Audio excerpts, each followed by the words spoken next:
మహిళలకు ఉచిత బస్సు ప్రయాణం స్కీమ్ తెలంగాణలో సక్సెస్ అయింది. ఇప్పుడు కాంగ్రెస్ పాలిత రాష్ట్రాల్లో విజయవంతంగా అమలు చేస్తున్నారు. అదే బాటలో ఏపీలోని కూటమి సైతం మహిళా శక్తి పేరిట ఉచిత బస్సును కల్పిస్తామని సూపర్ 6 లో జోడించింది. ఆ పార్టీకి భారీ విజయం వరించింది. ఇంతవరకు బాగానే ఉన్నా అమలు విషయంలో కొన్ని సమస్యలు వెంటాడుతున్నాయి. ఎలాగైనా సరే మహిళలకు ఆర్టీసీ ఉచిత ప్రయాణం అమలు చేసేందుకు కసరత్తు మొదలుపెట్టారు. బస్సులు, డ్రైవర్ల కొరతపై ఏపీ సర్కార్ ఫోకస్ పెట్టింది. ఈ స్కీమ్ అమలుపై సమీక్షా సమావేశం జరిగింది. ముందు డ్రైవర్ల నియామకం, బస్సుల కొనుగోళ్లపై చర్చించనున్నట్టు తెలుస్తోంది. ఆర్టీసీపై పడే అదనపు భారంపై కూడా దృష్టి పెట్టబోతున్నారు. ఎప్పటిలోపు ఉచిత ప్రయాణం చేపట్టాలి తదితర అంశాలపై ప్రధానంగా చర్చ జరగబోతోంది. ఇదిలా ఉంటే ఈ ఏడాదిలోపు ప్రారంభిస్తారా లేక త్వరలోనే డిక్లేర్ చేస్తారా అనే అంశాలు ప్రస్తుతం ప్రశ్నార్థకంగా మారాయి. మరోవైపు ఏపీలో మహిళలు ఉచిత ప్రయాణం కోసం ఆసక్తిగా ఎదురుచూస్తున్నారు. దక్షిణాది రాష్ట్రాలు, తెలంగాణ, కర్ణాటకలో ఇప్పటికే మహిళలకు ఉచిత బస్సు ప్రయాణం కొనసాగుతోంది. ఏపీలోనూ మహిళలకు ఉచిత ఆర్టీసీ ప్రయాణం ప్రవేశపెట్టబోతున్నారు. కూటమి ప్రభుత్వం తన సూపర్ 6 లోని ప్రధాన అంశంగా మహిళలకు ఉచిత బస్సు ప్రయాణాన్ని చేర్చింది. ఈ పథకాన్ని ప్రవేశపెట్టేందుకు ఏపీ ప్రభుత్వం అనేక కసరత్తులు జరుపుతోంది. బస్సులు, డ్రైవర్ల కొరత ప్రధాన బ్యారికేడ్లుగా సర్కార్ను ఉక్కిరిబిక్కిరి చేస్తున్నాయి. ఈ పరిస్థితుల్లో ఏపీ సీఎం ఆర్టీసీపై సమీక్ష జరపబోతున్నారు. ముందు డ్రైవర్ల నియామకం, బస్సుల కొనుగోళ్లు చేపట్టాలి. ఇందుకు ఆర్థిక భారం యథాతథం. వీరందరినీ సంతృప్తి పరచడం ఎలా? ఎప్పటిలోపు ఉచిత ప్రయాణం చేపట్టాలి అనే అంశంపై సీఎం చర్చిస్తారు. ఏపీలో ఆర్టీసీ బస్సుల్లో మహిళలకు ఉచిత బస్సు ప్రయాణంపై అధికారుల కమిటీ నివేదిక సిద్ధమైంది. వీటిలో మహిళలకు ఉచిత ప్రయాణం అమలు చేస్తే బస్సుల్లో రద్దీ పెరుగుతుందని, దాని అనుగుణంగా అదనంగా బస్సులు కొనాలని సూచించింది. డ్రైవర్ పోస్టులు భర్తీ చేయాలని అధికారుల నివేదికలో పేర్కొన్నారు.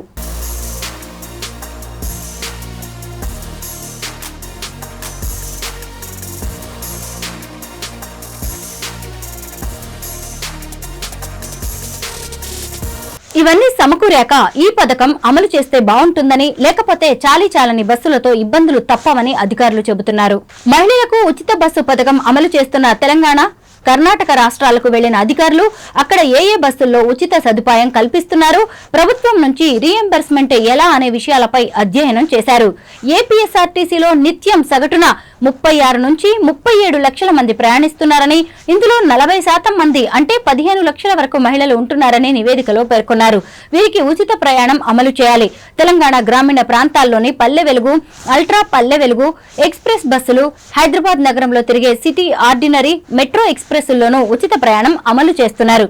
కర్ణాటకలోనూ గ్రామీణ ప్రాంతాల్లో ఎక్స్ప్రెస్ సర్వీసుల్లో, బెంగళూరులోని సిటీ సర్వీసుల్లో ఉచితంగా ప్రయాణిస్తున్నారు. తమిళనాడులో చెన్నై, కోయంబత్తూరు నగరాల్లోని సిటీ సర్వీసుల్లో మాత్రమే మహిళలకు ఉచిత ప్రయాణ సదుపాయం కల్పించారు. రాష్ట్రంలో పల్లె వెలుగు, అల్ట్రా పల్లె వెలుగు ఎక్స్ప్రెస్ సర్వీసులతో పాటు విజయవాడ, విశాఖపట్నం నగరాల్లోని సిటీ ఆర్డినరీ, మెట్రో సర్వీసుల్లో ఉచిత సదుపాయం కల్పించేందుకు వీలుందని అధికారులు పేర్కొన్నారు. తెలంగాణ, కర్ణాటకల్లో మహిళలకు 0 టికెట్ జారీ చేస్తున్నారని, ఆ టికెట్ పై ఛార్జీ 0 అని ఉన్నా టికెట్లిచ్చే యంత్రంలో మాత్రం అసలు ఛార్జీ నమోదవుతుందన్నారు.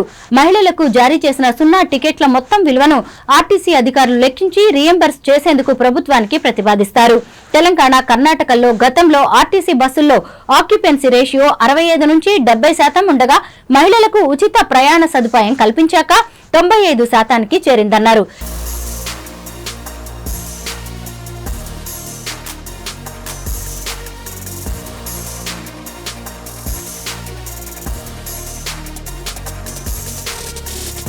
ఏపీఎస్ఆర్టీసీలో ఆక్యుపెన్సీ రేటు 69 నుంచి 70% మధ్య ఉందని, ఉచిత ప్రయాణం అమలైతే అది 95%కి చేరుతుందని అధికారులు అంచనా వేస్తున్నారు. తెలంగాణ, కర్ణాటక రాష్ట్రాల్లో అమలు చేస్తున్న విధానాన్ని ఏపీలో అమలు చేస్తే ఏపీఎస్ఆర్టీసీకి నెలకు 250 కోట్ల రూపాయల వరకు భారం పడుతుందని అంచనా వేస్తున్నారు. టికెట్ల రూపంలో వచ్చే రాబడి, స్టూడెంట్, సీజనల్ పాస్లు వంటి రూపంలో ప్రతి నెల ఆర్టీసీకి రాబడి తగ్గుతుంది. ఆర్టీసీకి టికెట్ల ద్వారా నెలకు సగటున 500 కోట్లు వస్తుండగా ఇందులో 220 కోట్ల వరకు డీజిల్కే ఖర్చు అవుతోంది. ఆర్టీసీ ఉద్యోగుల జీతాలను ప్రభుత్వం చెల్లిస్తున్నందున రాబడిలో నెలకు సగటున 125 కోట్లు ప్రభుత్వానికి చెల్లిస్తున్నారు. మహిళలకు ఉచిత ప్రయాణం అమలు చేస్తే ప్రభుత్వం ఆర్టీసీ నుంచి ప్రతి నెల 25% డబ్బును తీసుకోకుండా వదులుకోవాలి. మరో 125 కోట్ల వరకు ఆర్టీసీకే ప్రభుత్వం రీఎంబర్స్ చేయాలి. ఏపీ ఆర్టీసీలో 10,000 బస్సులు ఉన్నాయి. వీటిలో సొంత బస్సులు 8,220 కాగా మిగిలినవి అద్దె బస్సులు. కొంతకాలం కిందట 1,480 కొత్త బస్సులు కొనగా వీటిలో ప్రతి నెల కొన్ని చొప్పున బస్సులు బాడీ బిల్డింగ్ పూర్తి చేసి డిపోలకు చేరుతున్నాయి. మహిళలకు ఉచిత బస్సు ప్రయాణం అమలు చేస్తే మహిళా ప్రయాణికుల సంఖ్య గణనీయంగా పెరిగిపోతుందని, అదనంగా 2,000 కొత్త బస్సులు అవసరమని అధికారులు అంచనా వేశారు. చాలా కాలంగా ఉద్యోగ నియామకాలు లేక పదవీ విరమణల కారణంగా ఆర్టీసీలో డ్రైవర్ల కొరత వేధిస్తోంది. కొత్తగా 3,500 మంది వరకు డ్రైవర్ పోస్టులు భర్తీ చేయాలని నివేదికలో పేర్కొన్నారు. ఇప్పటికే తెలంగాణ, కర్ణాటక రాష్ట్రాల్లో అమలు చేస్తున్న జీరో టికెట్ విధానంపై ఆర్టీసీ అధికారులు అధ్యయనం చేశారు. రాష్ట్రంలో ఉన్న పరిస్థితులు, రూట్స్ కు అనుగుణంగా ఏ విధానం అమలుకు అవకాశం ఉంటుందో ప్రాథమికంగా ఓ రిపోర్ట్ సిద్ధం చేస్తున్నట్టు సమాచారం. ప్రస్తుతం తెలంగాణ ప్రభుత్వం అనుసరిస్తున్న విధానమే సరిపోతుందని ఆర్టీసీ అధికారులు భావిస్తున్నట్టు తెలిసిందే.